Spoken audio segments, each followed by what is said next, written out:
Ladies and gentlemen, in this video, I will be showing you one of the most powerful chess openings for the intermediate and early advanced level.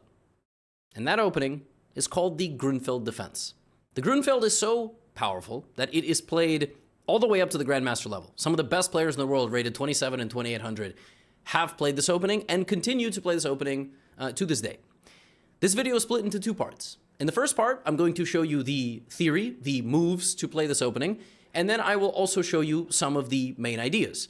Now, for the stronger viewers, whatever I'm going to show you in this video probably will not be enough for you to go try to win your local championship, but it's going to be an introduction. I will also put the moves in the description for you to copy paste into your favorite chess website to analyze further. The second part of this video is 2 training games. I play against 2 volunteers, my subscribers, thank you for volunteering, rated 1260 as well as 1600. And this will give you an understanding of how to play these positions and how your opponents will play them at the intermediate level.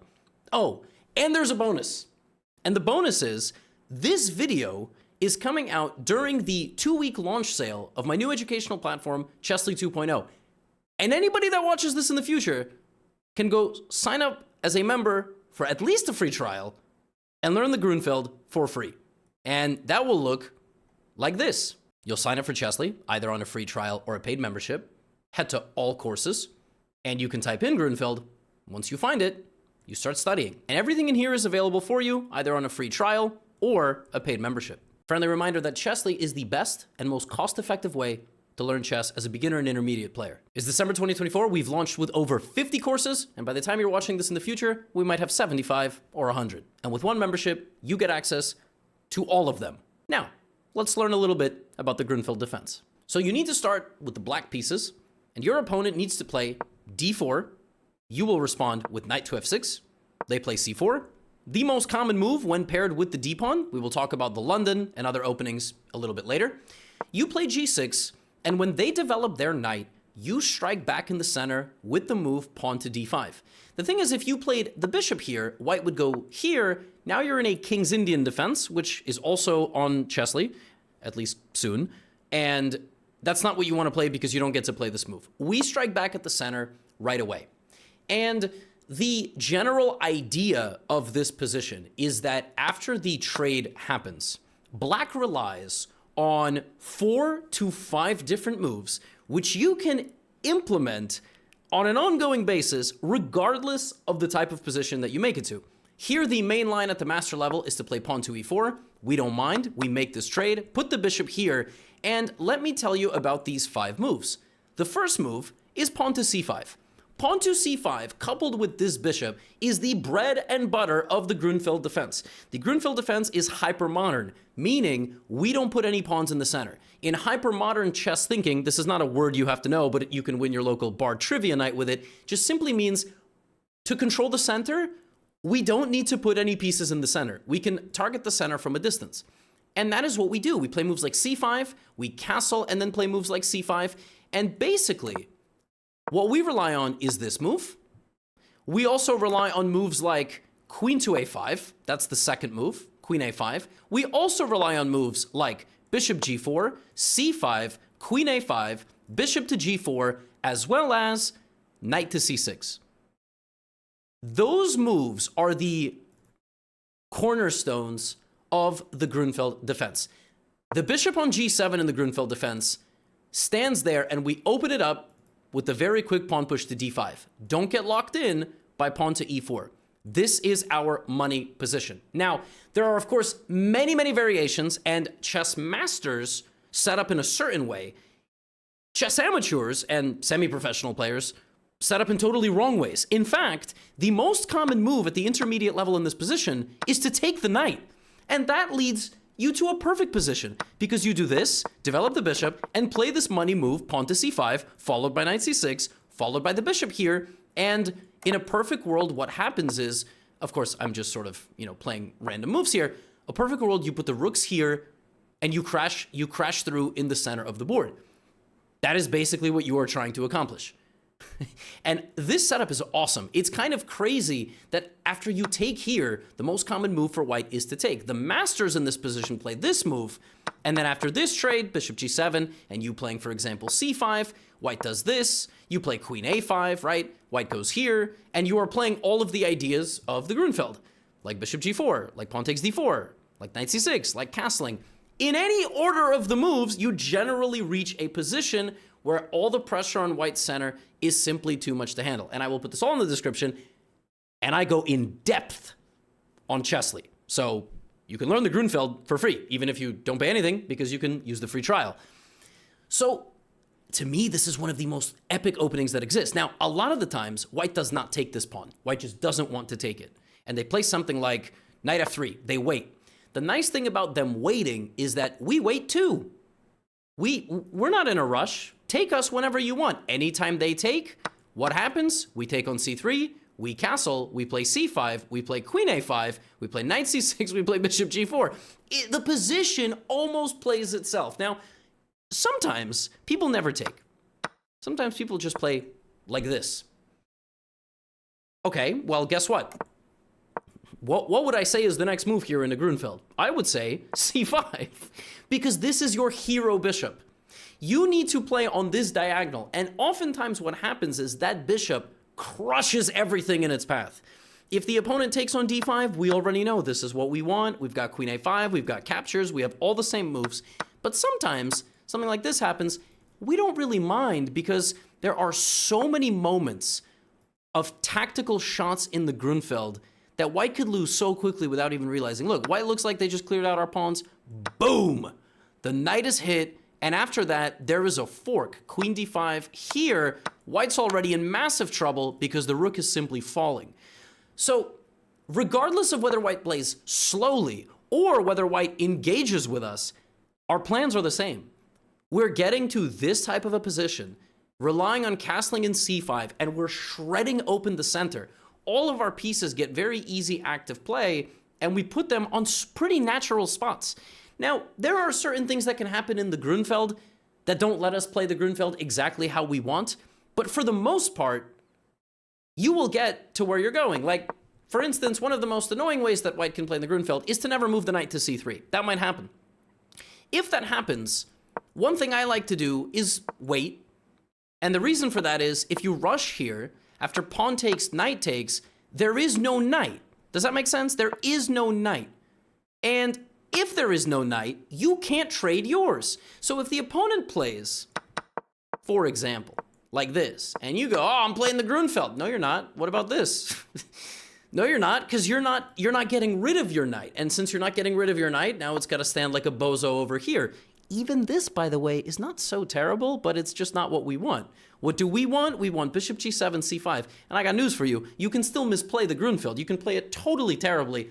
But as long as you know a little bit about how to handle the positions, Levy said go here, and here, and here. Yeah, you're still going to end up totally fine. Watch this. Bishop e3, bishop g7, bishop e2, c5. And suddenly the opponent blunders, right? So you can still get to the right position, kind of, just by playing on the ideas. Now, if you want to master this opening, you've got to learn the exact moves at the exact moments. You've got to know that, you know, for example, in the mainline Grunfeld, knight c3, d5, take, e4, take. Here, white has two setups, the knight on f3 and the knight on e2. To put the knight on e2, bishop c4, c5, knight here. This is an approach. After castles and castles, you can't really put the bishop on g4 because now white will kick you out. The difference being that the knight was not on that square. Do you have to know this right now? 90% of you don't need to know this.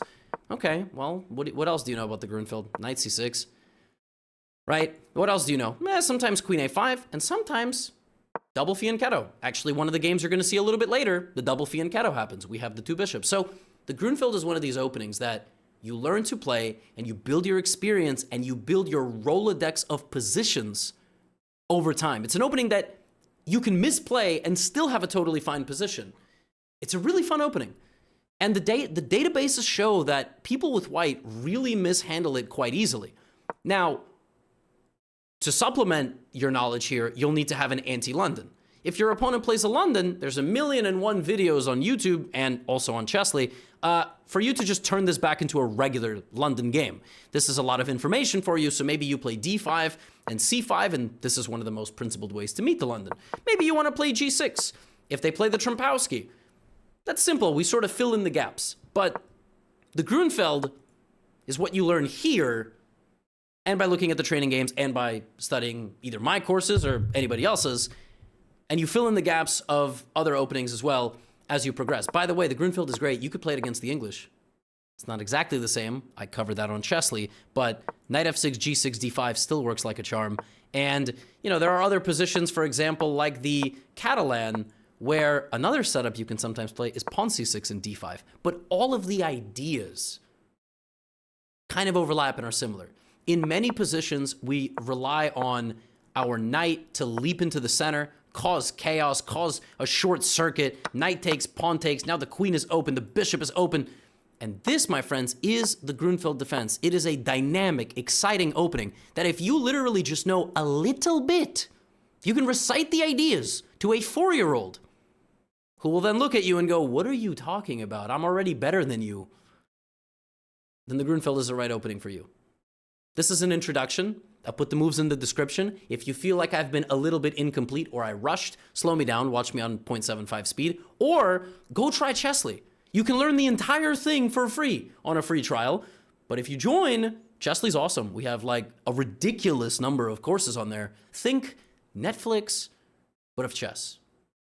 Now, on to the 2 training games against my subscribers. Game 1. Subscriber rated 1,266, 1,266, and we will be playing knight f6. So far, folks, just know that this is what's happening. Now, this should come as a surprise, and now we'll see how they react. Okay, my opponent takes. This is the exchange variation, and we'll see. Okay, so like I've already said, shockingly in the database, this is the most common move in the position, especially below like 14, 1500. And you can already begin playing things like c5, but listen, of course, there's absolutely nothing wrong with playing this move, followed by castling, and then and only then playing c5, which I will now do. And letting the queen just survive here without the knight is not very good. c5 is strong now. It's also strong basically anytime, but let me play it at this point. So they will capture, or okay, if they don't capture, you can both develop but also take. The thing about taking is that on the one hand, you sort of open up the position for the bishop. On the other hand, this just becomes, that just becomes a target, right? So knight takes d4 is actually a pretty decent move since it allows bishop to f3. It's a smart decision. It's a very practical decision. And one of the reasons why actually the best move for black is to play knight c6. But I was sort of hoping my opponent would take. Well, you know, sometimes in these videos I try to play in a way where I, try to predict what my opponents are going to do, but I can't always predict that. So let's try to react to what we have in front of us. Let's play the move, because I don't really want to deal with this. And also, I don't really want to take just yet. So maybe we play something like a rook d8. Rook d8 looks nice, but bishop f3 is very good. And I should speed up because the longer I sit here, the more moves like this will become attractive to the opponent. So that was the reason why we don't always take on d4 so quickly. But of course, the position is still very fine. This is a good move though now, because black, they can try to play knight c7. We'll see if my opponent finds that move. Then I will probably have to play knight a6. But for now, we sit and wait. And I will just go back to this position and say that, knight c6 is very nice. Okay, bishop f3 is the move. I'm looking around. I mean, there's a lot of reasonable things, like maybe queen a5 to defend. I can also slide all the way back. I don't think there's anything wrong with queen a5. I also... Yeah, I'm not like thrilled the way I've played this, but e5 is a threat. There is knight b3, so if I take the queen, they will take my queen. I think if my opponent plays knight b3, I'm just going to bring the queen back and develop the rest of my pieces. So lesson here, as you can see, be careful of that bishop on the f3 square. Sometimes you kind of make moves on autopilot, and it doesn't turn out great. This move is fine, but I think after queen b6, I'm very happy. I think it's sort of a short-term solution to a long-term problem, which is the bishop is hard to develop.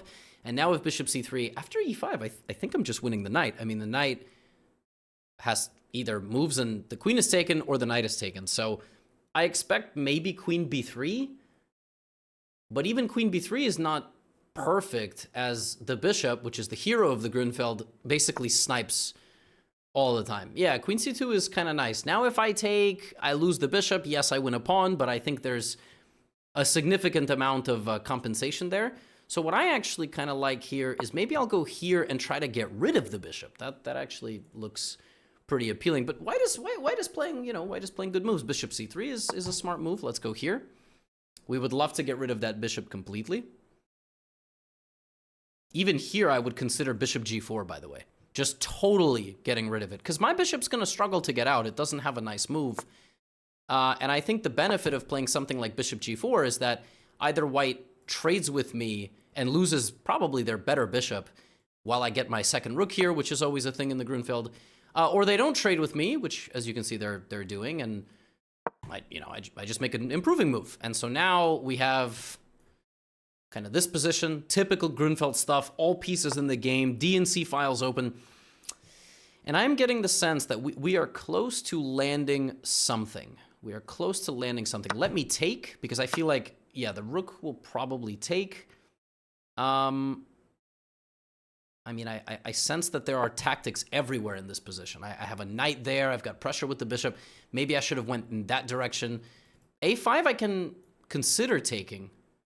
Okay, that destabilizes the bishop, so that looks also very, very promising. Do I have this move? They will take with the pawn. I will take here. They will take. No, I don't think I have that move.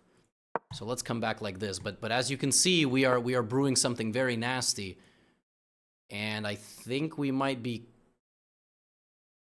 I mean, this is a very scary looking position for white. It looks like everything is hanging. Every piece looks like it can barely move. And this is the Grunfeld. Like, honestly, this is exactly what this opening does to people. For instance, if queen b2, we sack the rook, and then we take the knight, and then we take the rook. Like, that's the threat right now. Oh! Right on cue. Wow. And this is the Grunfeld personified. Rook c3, bishop d4, queen, rook like this, and the queen is hitting that rook, and this is why I love this opening. Because I think for intermediates, playing this with black, the pieces just go on the squares. And yeah, white can't even avoid losing material here because, exactly. Now there is queen c7, but we just play rook c8. Well, I'm kind of lucky that like my queen is not trapped, I suppose, but knight e4 is kind of a cool move, but maybe a little ridiculous. Is that a huge mistake waiting to happen, or is that just a good move?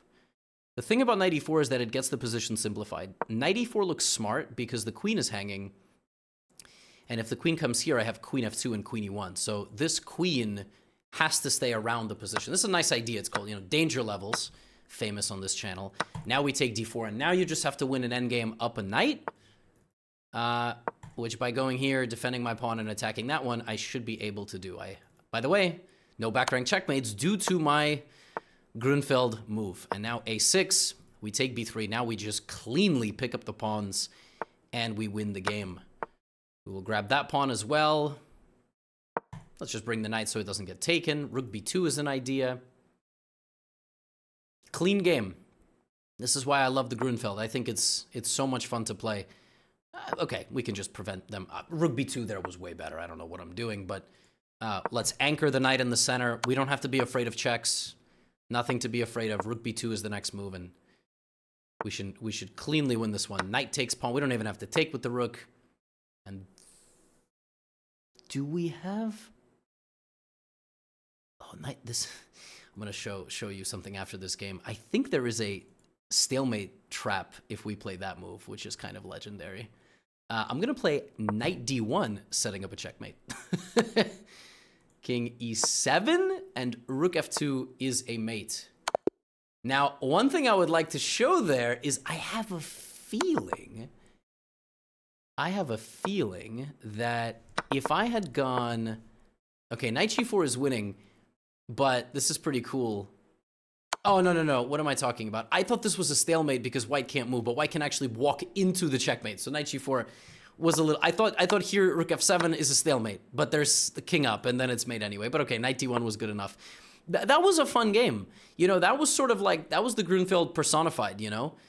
We played that game at 91%, and basically from about the middle point, we were just better throughout. Now, I will say probably rushing with c takes d4 was not necessary, and I sort of showed in the intro video, in the intro part, that here knight c6 really is the move to put pressure, get them to take, and get something like this where the corresponding bishops are just really not even comparable. Like ours is much stronger. They'll play something like e4, we get a rook d8, we get a bishop out, we get a second rook out, and the pieces just sort of flow in this opening. So honestly, even though we kind of misplayed it, allowing our opponent to be a little bit more active in this position, you know, white was doing well, very quickly, we ran into the center, we traded, and already here, black is just calmly better. Just by developing, putting the rooks on the open files that we create, by playing typical Grunfeld ideas, and this move really destabilized the position. Apparently I can go here, and then what? Then I don't take with the bishop, but I take with the rook. Oh my goodness. And I do the same sequence and I can win the queen. Crazy. So yeah, white has to be super careful here.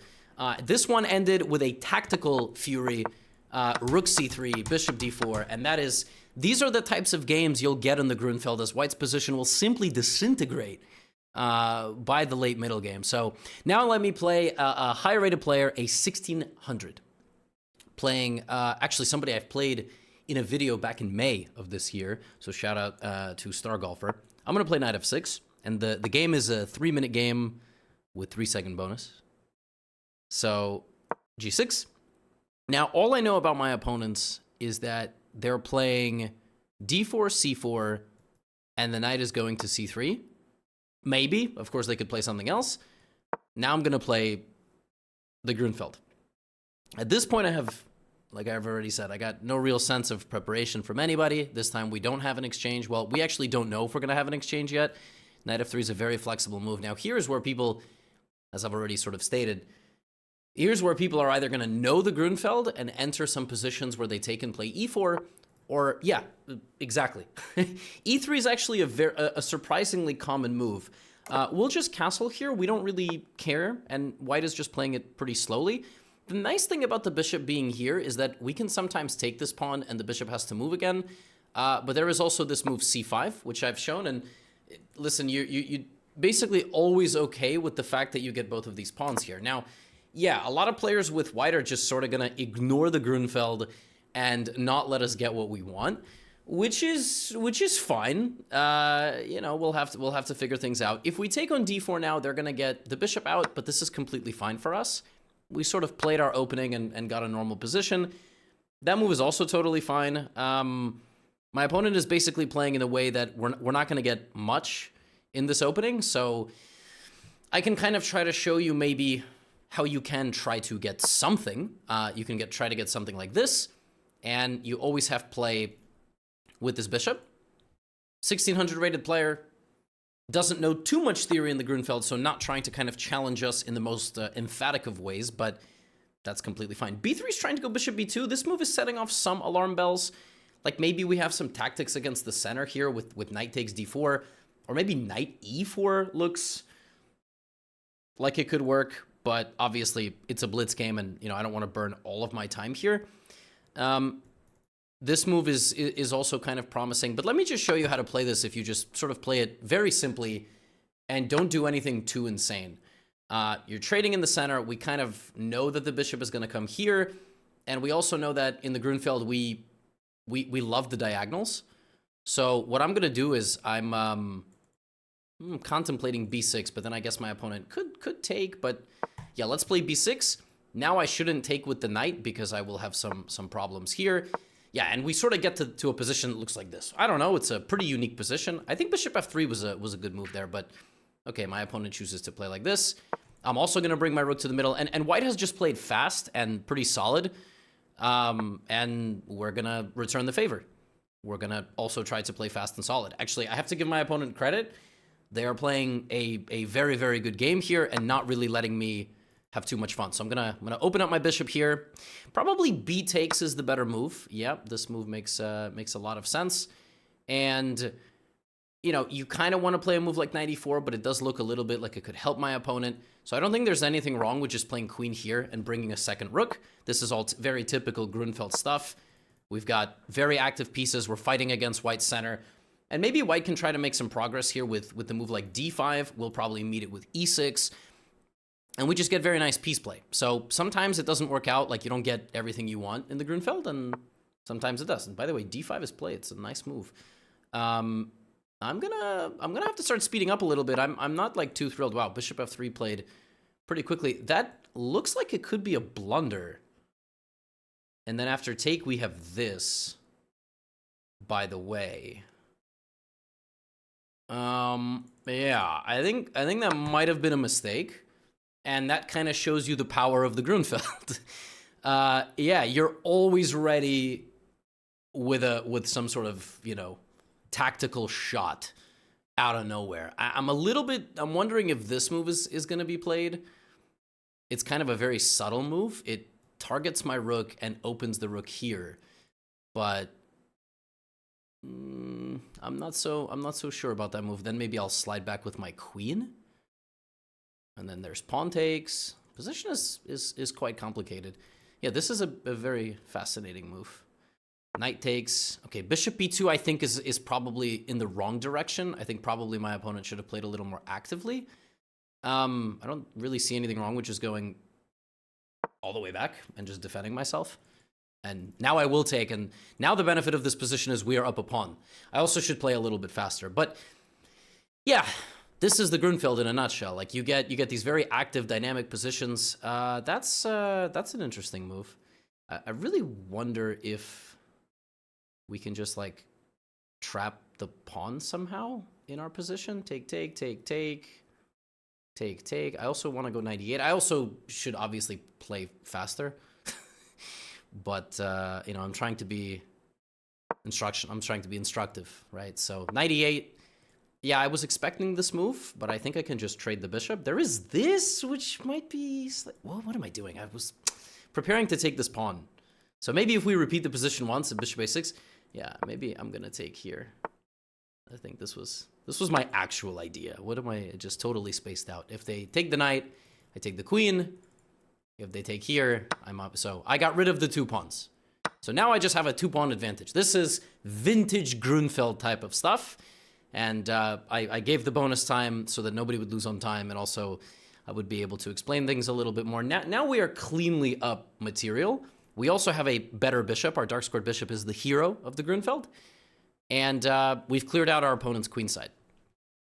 So, very reliable opening that leads to positions where all the pieces are in the right spots and they coordinate together very, very well. Now, I'm not going to go knight c4 here. That's just a mistake. But I will begin the trading process.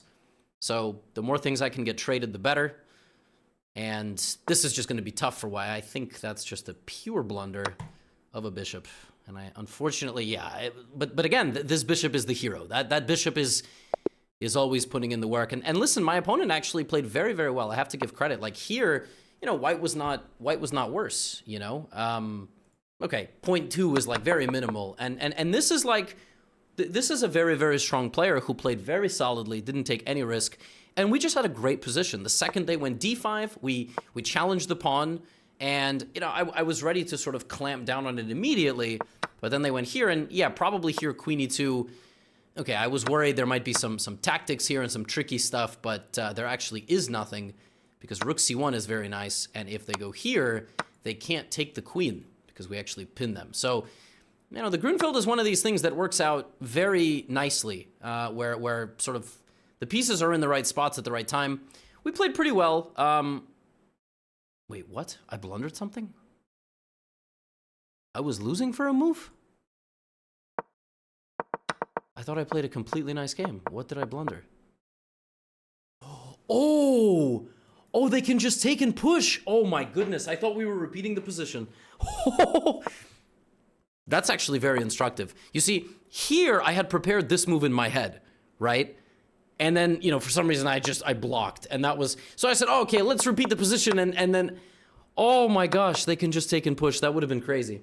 But that's not because of the opening, that's because I'm stupid.